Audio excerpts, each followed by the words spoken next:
Some people love to deliver bad news in public. They like the audience. They like the echo. My name is Michael Fox. I'm 41 years old.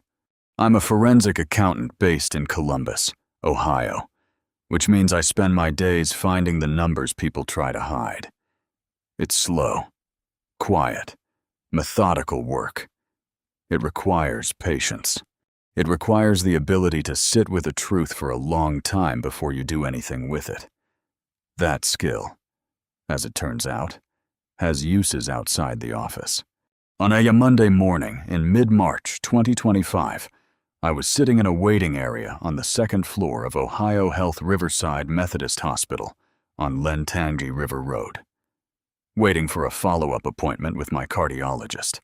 8 months earlier, during the final stretch of my divorce, I developed what my doctor called a stress-induced cardiac event. Nothing catastrophic, no heart attack, no surgery, just my body sending me a memo I'd been ignoring for 2 years. The memo said, "This is not sustainable." I'd finally started listening. The divorce had been finalized in March 2024, 1 year earlier, almost to the day. Krista and I had been married for 7 years. We met in 2015 at a conference in downtown Columbus. Got married in June 2017 at a venue in the short north, and spent the better part of those 7 years building what I thought was a life. What she was building, it turned out, was an exit strategy. And she brought help. The help had a name. Kelvin. Kelvin Banks. 43 years old. My closest friend since grad school at Ohio State. The kind of man who gave a toast at my wedding and then spent the next 4 years making sure it didn't last. I found out about Kelvin and Krista in October 2023. I won't dwell on how. What I will tell you is that by January 2025, Krista had delivered a baby boy. Their baby. And the whole arrangement had been dressed up and presented to the world as proof that Krista had simply found her person. That I had been, in the polite phrase people use, not the right fit. I was fine with that. I was past the anger. I had my work, my apartment near Grandview Heights, and a Tuesday morning cardiology appointment that I was not going to be late for. That was before Lisa Wendy found me in the hallway. Lisa was Krista's mother, 59 years old, born and raised in Westerville, Ohio, the kind of woman who treated other people's pain like a gift she'd been waiting to unwrap. She was at Riverside that morning. I'd later learned she was visiting a friend on the 3rd floor, when she spotted me sitting near the elevator bank with a paper coffee cup in my hand, looking exactly like a man minding his own business. She did not let that stand. She walked the length of that hallway with purpose, not hurrying, just deliberate, the way people walk when they've been waiting for an opportunity and they finally spotted it. She stopped about 3 feet from me and looked me over. My jacket, my tired eyes, the coffee cup, and her chin came up just slightly. "Well," Lisa said. Not a greeting. A preamble. "I didn't expect to see you here." "Lisa." I kept my voice level. "Small city." She smiled. It was the smile of someone who had rehearsed this moment. "I suppose it is. You know, Krista had the baby in January. A boy. Healthy. Happy." She paused, letting that land. "Kelvin is wonderful with him." I looked at her over the rim of my coffee cup and said nothing. That was apparently the wrong response because what came next came out loud enough for the nurse at the station 12 feet away to turn her head. "Leaving you was the best decision Krista ever made. She has a real family now. A son. A man who actually shows up." Lisa's voice was warm, almost kind, the way a verdict sounds when the judge has already decided. "You were always the problem, Michael. Deep down. I think you knew that." I didn't move. I didn't raise my voice. I sat there with my coffee and I looked at her. And after a moment, I said the only thing that felt true. "Is that what you believe?" She blinked.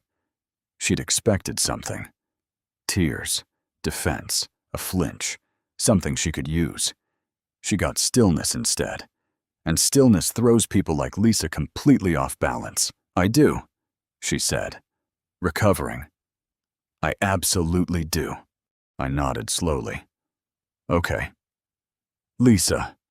She waited another beat for the collapse that wasn't coming, then turned and walked back toward the elevator. I sat there and checked my watch. I didn't know it yet. But the call I'd been waiting 6 months for had already been made from a building 6 miles east of where I was sitting. I should back up because none of what came next makes sense without the part that came before. The divorce had been brutal in the financial sense. Not because Krista and I fought viciously over assets. We didn't. But because the asset review my attorney, a sharp woman named Helen Greer, forced both sides to conduct, turned up something that had nothing to do with our marriage at all. Krista's father, Richard Wendy, had died in April 2018. He was 52, a commercial electrician from Westerville, and he'd left behind a $280,000 annuity through a group policy with his employer. The annuity was structured to pay out over 15 years, with the named beneficiary designated to receive quarterly distributions beginning 60 days after Richard's death. The named beneficiary was Krista. What Helen found buried in 6 years of financial records during the asset review was that Krista had never received a single distribution. Not one. Helen brought the discrepancy to me in July 2024, 4 months after the divorce was finalized, because the audit she'd ordered continued past the closing date. She spread the documents across the conference table in her office on North High Street and walked me through it carefully. The annuity had been paying out since June 2018 quarterly, on schedule, but the disbursement address on record, quietly updated with the insurance company in May 2018, 1 month after Richard's death, was not Krista's address. It was Lisa's. Helen looked at me. "This is a forgery case. Michael, someone filed a beneficiary address change using Krista's signature. Krista wasn't living at this address in May 2018. She was living with you in Grandview Heights." I sat very still for a long moment, not because I was surprised. I'm a forensic accountant. I know what forged paperwork looks like. I sat still because I was already calculating the number. 6 years of quarterly distributions from a $280,000 annuity. I ran it in my head. Somewhere between $90,000 and $110,000, depending on the distribution schedule. Gone. Diverted. Quietly pocketed by the woman who had just told me in a hospital hallway that I was always the problem. Helen's advice was careful. File it separately, independently, through the Ohio Department of Insurance Fraud Division. Don't attach it to the divorce proceedings.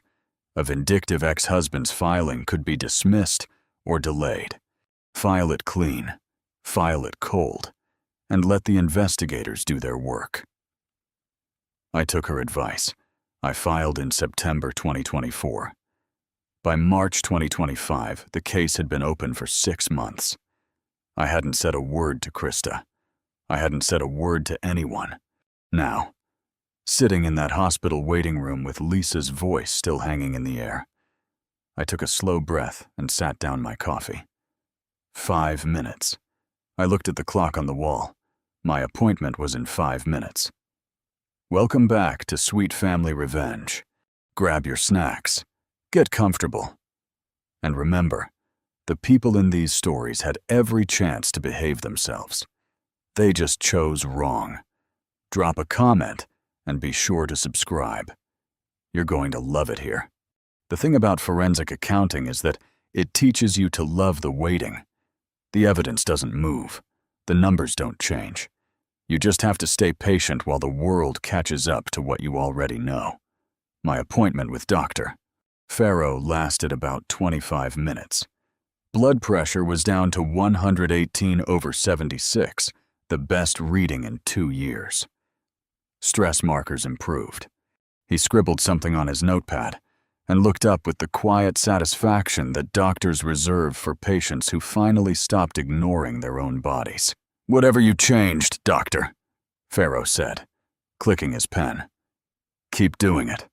"Turned in a big project," I said. He signed off on my chart and sent me on my way.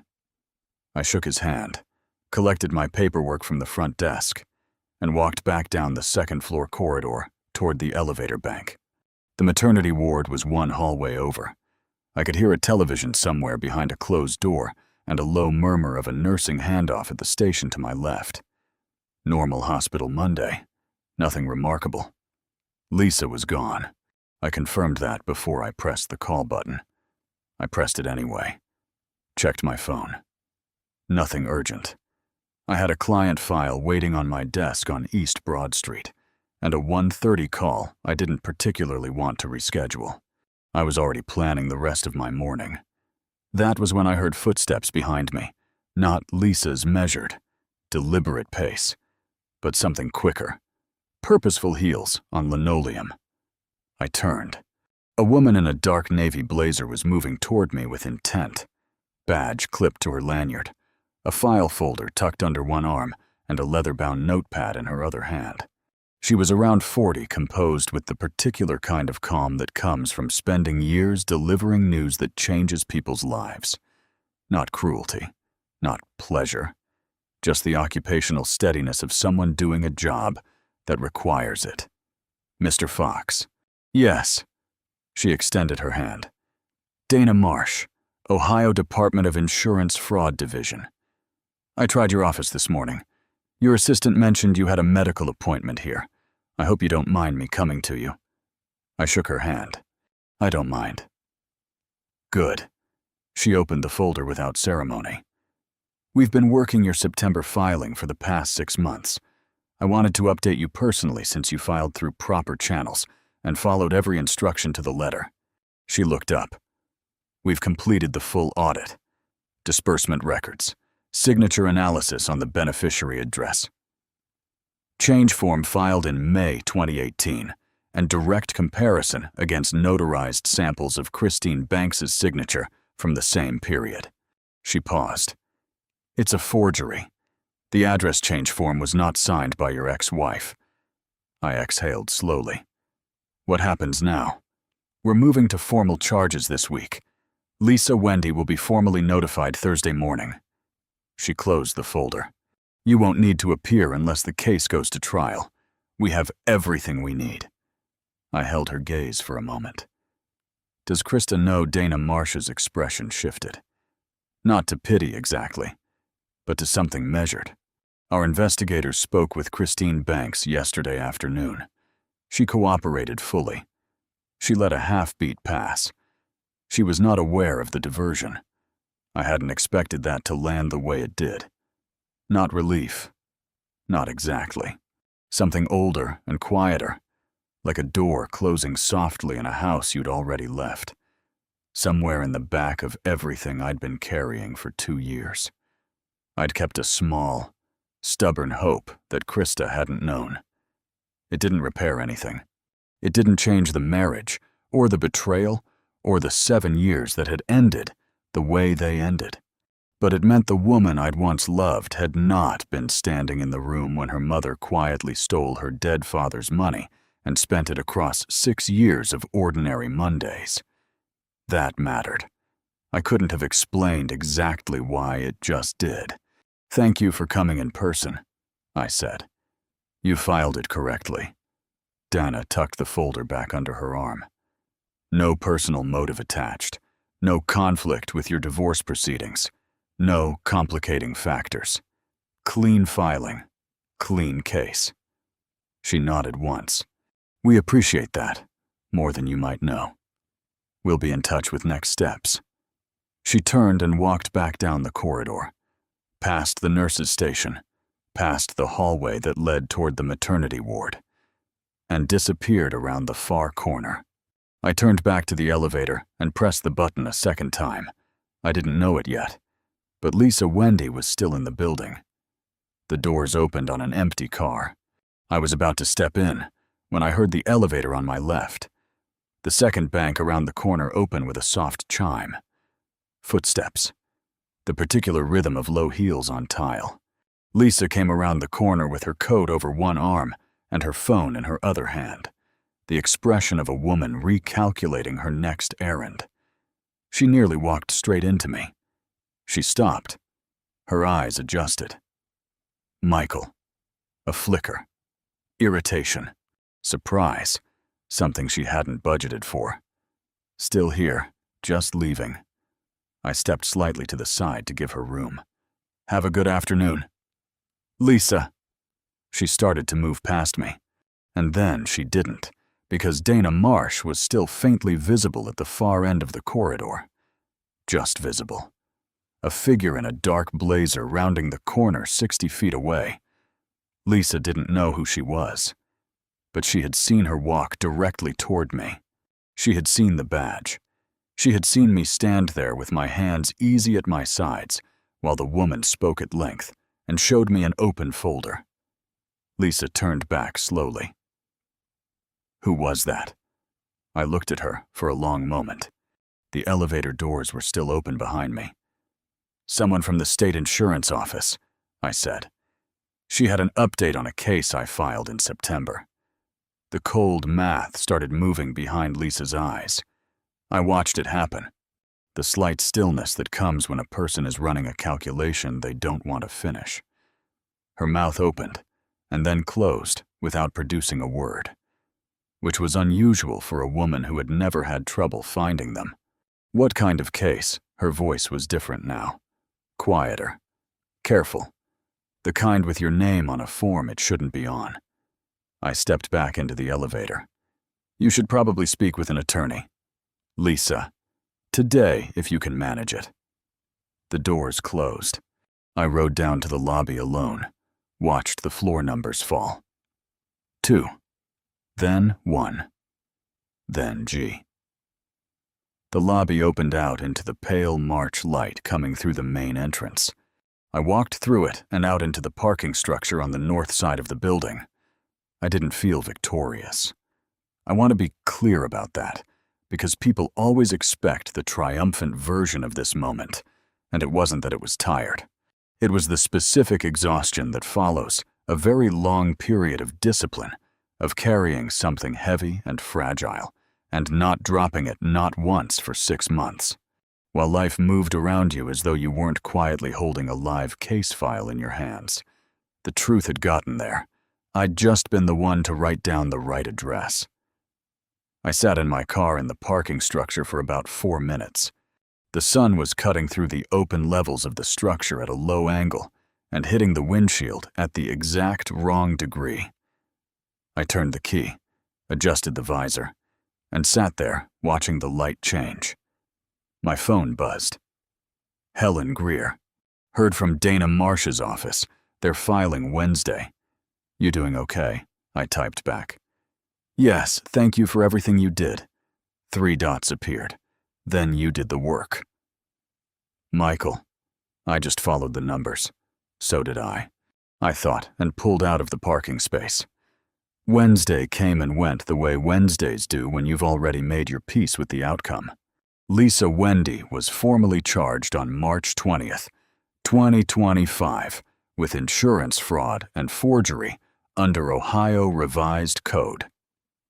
Sections 2913.0, 2 and 2913.31. The charges covered the period from May 2018 through September 2024, 6 years. 14 quarterly distributions, a total of $96,400 diverted from an annuity that had been left to her own daughter by her own husband. I was at my desk on the 4th floor of our office on East Broad Street when Helen called at 9:15 that morning. I was reviewing a completely unrelated client file. A commercial real estate dispute. Nothing dramatic. They filed. Helen said. Good, I said. That's it. Good, good, I said again. She laughed. The short, dry laugh of a woman who has spent 30 years in law and still occasionally gets surprised. You're the calmest client I've ever had. It wasn't my case to win. And I said, I just handed it to the right people. She told me to call if I needed anything. I thanked her, hung up, and went back to the real estate file. There's no dramatic moment I can offer you for that Thursday. No confrontation, no courtroom entrance, no grand reckoning, just a quiet morning. A phone call. And the knowledge that the process was moving the way it was supposed to move, at the speed it was supposed to move, because I had done exactly what I was supposed to do, and then gotten out of its way. What I can tell you is what happened in the weeks after. Because that's the part people need to hear, not just the confrontation, but the after. The aftermath is where you find out what things actually cost and what they were actually worth. Krista called me on a Saturday, about 10 days after the charges were filed. It was late morning, and I was making coffee in my kitchen in Grandview Heights, looking out at the street below. Her name on my phone screen was a strange thing to see. I almost let it go to voicemail. I didn't. It wasn't a long call, maybe 12 minutes. She didn't apologize for the marriage. I didn't expect her to. And I didn't need her to. What she said, in the careful, measured voice of someone who had clearly thought very hard about this conversation before making it, was that she hadn't known that the investigators had sat across from her in a conference room and walked her through 6 years of disbursement records line by line. And she had sat there in complete silence, because there was nothing to say. Her father had died in April 2018. The annuity had started paying out in June 2018, and every quarter for the next 6 years. The money had gone somewhere she'd never once thought to look. I thought about calling you when it happened. She said when they told me, but I didn't know what I'd say. You didn't have to say anything, I said. I know. A pause, but I wanted to say you didn't have to file it the way you did. You could have used it in the divorce, made it part of the proceedings. Her voice dropped slightly. You didn't. It wasn't mine to use. I said it was your father's money. It belonged to his case, not mine. There was a long pause, the kind of pause that has a lot of weight in it. Yeah, Krista said finally. It was. We didn't say much after that. We said goodbye, and I set my phone on the counter and stood there looking at my kitchen, my apartment, my quiet Saturday morning, my life that had slowly and deliberately been rebuilt from the ground up, piece by piece over the past year. Not dramatic, not sudden, just steady work. One day at a time. That was the closest thing to closure I was going to get. Not reconciliation, not vindication in any triumphant sense. Just the recognition that I'd done the right thing, and she knew it. Sometimes that's all you get, and sometimes, more often than people admit, that's enough. Lisa retained a criminal defense attorney within 48 hours of the charges. The case moved through the Franklin County court system over the following months. The evidence was clean because the filing had been clean. No emotional interference. No contested motives. No ex-husband making dramatic accusations. Just a forensic audit. A set of forged documents. And 6 years of disbursement records that didn't need anyone to interpret them. They told the story in plain numbers. Lisa pled no contest in August 2025. She was ordered to make full restitution, all $96,400, and sentenced to 3 years of supervised probation with the possibility of early termination for full compliance. No prison time, which surprised some people. It didn't surprise me. She was 59 years old, no prior record, and the restitution order was the consequence that actually mattered. The money went back to Krista. Her father had wanted her to have it. After 7 years. She finally did. I didn't know Richard Wendy well. He'd passed 18 months before Krista and I got married, and what I knew of him came mostly from photographs on her parents' walls and the occasional stories she'd tell. An electrician who built everything from nothing, worked until his back gave out, then kept working anyway. The kind of father who didn't talk much about love because he thought showing up every day was the same thing. He'd left that money for his daughter because he wanted her to have something he couldn't give her himself. Security. A soft landing somewhere if she ever needed it. I'd never met him, and I didn't know him. But I understood what that annuity was. I wasn't going to let it disappear into someone else's account because it was legally convenient for me to look the other way. That's the education underneath the story if you're looking for it. Not just don't steal, but the things people leave behind for the ones they love deserve to get there. If you ever find yourself holding information that could set something right. Something that has nothing to do with your own grievance, nothing to do with your own score to settle. File it. File it clean. And then get out of the way. Kelvin and Krista are still together as far as I know. Their son turned 1 this past January. I hope the boy grows up well. That part isn't about me. What is about me is this. I'm 41 years old. I have a good apartment near Grandview Heights, a cardiologist who looks at my chart. The way you look at something that used to be a problem and isn't anymore. And a talent for finding the numbers people try to hide. I went back to Riverside for my follow-up this past March. Same second-floor corridor, same elevator bank, same pale morning light coming through the windows. I stood at the elevator, and I thought about Lisa Wendy standing right there 12 months earlier, announcing my life's verdict to a hallway that hadn't asked for it. I pressed the button. The doors opened. I rode up. The hallway smelled like it always does. Antiseptic and clean cotton, and the particular institutional warmth of a building full of people trying to get better. I sat in the waiting area with a coffee and my phone, and I let my mind go quiet. My grandmother had a saying she repeated so often, it became wallpaper. The truth doesn't need your help to get there.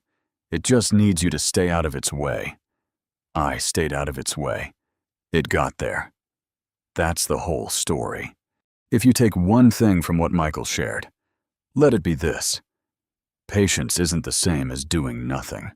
Sometimes, patience is filing the right document on the right day, through the right channel, and then trusting the process to move at its own speed. If someone has been quietly running a story about you in a hospital corridor, across a dinner table, in a church pew, the answer isn't to shout louder, it's to stay accurate. Truth filed cleanly is louder than anything Lisa Wendy ever said at that nurse's station. Share this with someone who's carrying something heavy and waiting for the right moment. Drop a comment. Hit subscribe. Looking back on everything that happened, I realized the victory was never about proving someone else wrong. It was about refusing to become someone I wasn't, while waiting for the truth to catch up. There were days when the process felt painfully slow, when every form, every meeting, and every unanswered phone call made it seem as though nothing was changing. But change was happening, even when I couldn't see it. Every document filed correctly, every record preserved, every conversation kept calm instead of confrontational, was another quiet step toward a future built on facts rather than accusations. We often believe justice arrives with dramatic speeches or life-changing moments in a courtroom. More often, it arrives in ordinary envelopes, official letters, carefully kept records, and people who simply refuse to stop telling the truth. That's not exciting enough for television, but it's how real lives are rebuilt. Michael taught me that integrity isn't measured by how loudly you defend yourself, It's measured by how consistently your actions match your words when no one is applauding. The rumors eventually faded, as rumors almost always do. The paperwork remained. The truth remained.